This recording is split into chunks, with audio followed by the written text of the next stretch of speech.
Christmas holiday Florida road trip from Toronto.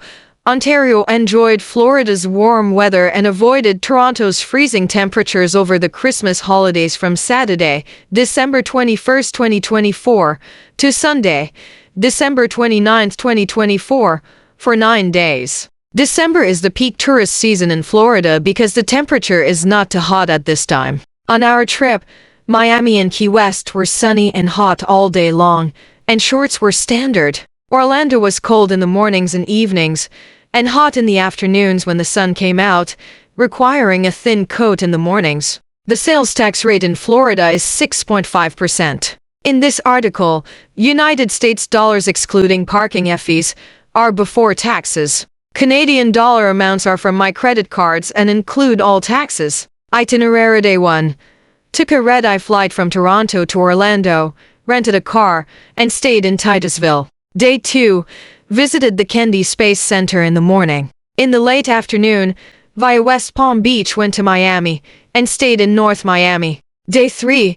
Visited South Beach and Little Havana in Miami. Went back and forth to Key West, and stayed in Florida City. For your information, the distance to Key West is 270 kilometers, requiring 3.5 hours of non-stop driving. The return to Florida City is 270 kilometers, requiring 2.5 hours of non-stop driving. Day 4.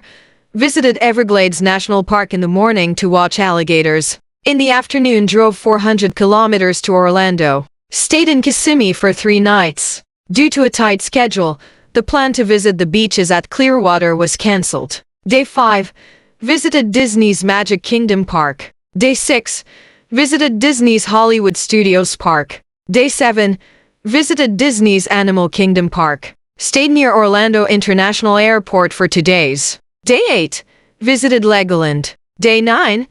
Took a red-eye flight via Chicago to Toronto. Kennedy Space Center. The official name of this place open to visitors is the Kennedy Space Center Visitor Complex. You can use it for navigation. Please note that it is closed on Christmas Day. I suggest you first watch Spaceports for the animation experience on the second floor of the Gateway building because the line is usually very long. Fortunately, because we arrived earlier, the queue was short, and we watched a video of Red Planet. When we exited the video room, the queue lined up from the second floor to the first floor. Other attractions are 1 bus tour, which took us to a building to watch a movie regarding Apollo moon landing. 2. We watched a space shuttle Atlantis at the visitor complex. 3. We watched the various lunar rockets. Please note, the parking fee is 15 United States dollars.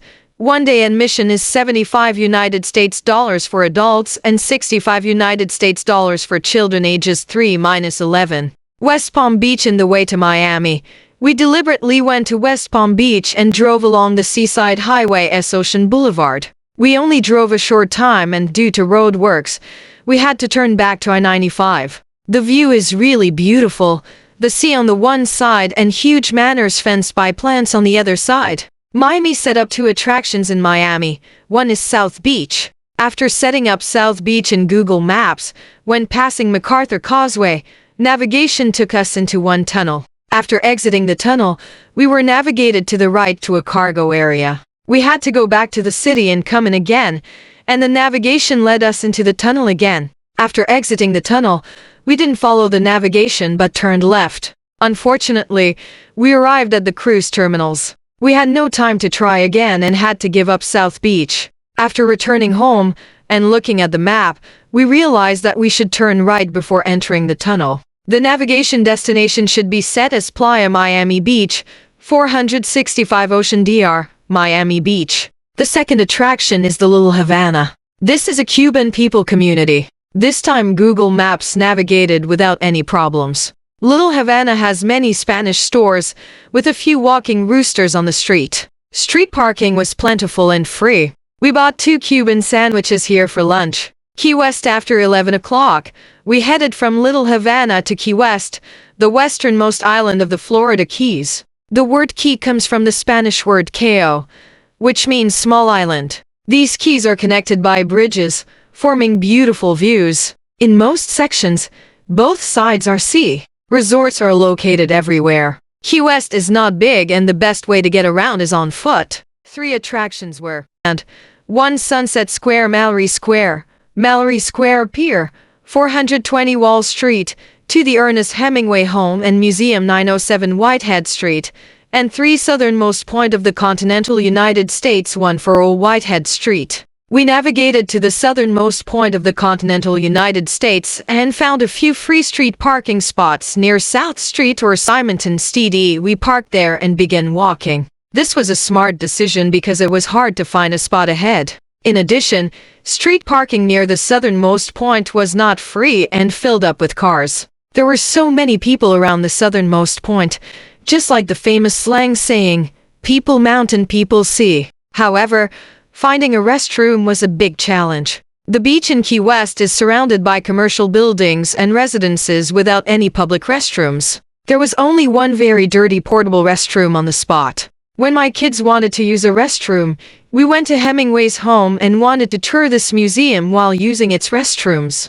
Unfortunately, a huge queue was at its door. As a last resort, we had to buy tickets for the nearby Lighthouse Museum and use its restroom. Finding a restroom took us so much time that the Sunset Square and Hemingway home had to be cancelled. I suggest you use the restroom in the visitor center 50 kilometers before Key West.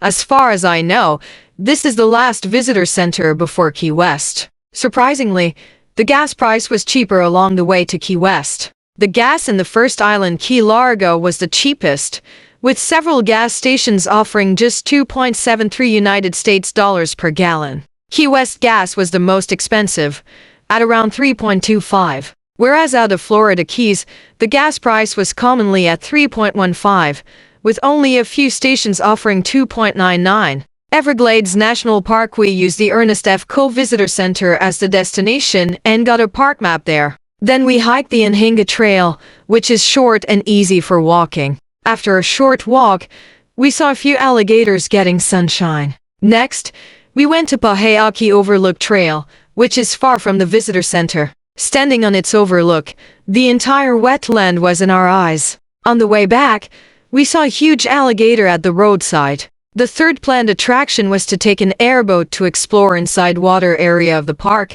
but we gave up due to time constraints. The park partners with 3 companies to provide such services: Gator Park, Coopertown, and Everglades Safari Park, all of which are located at SW 8th Street, 1 hour's drive north of the park.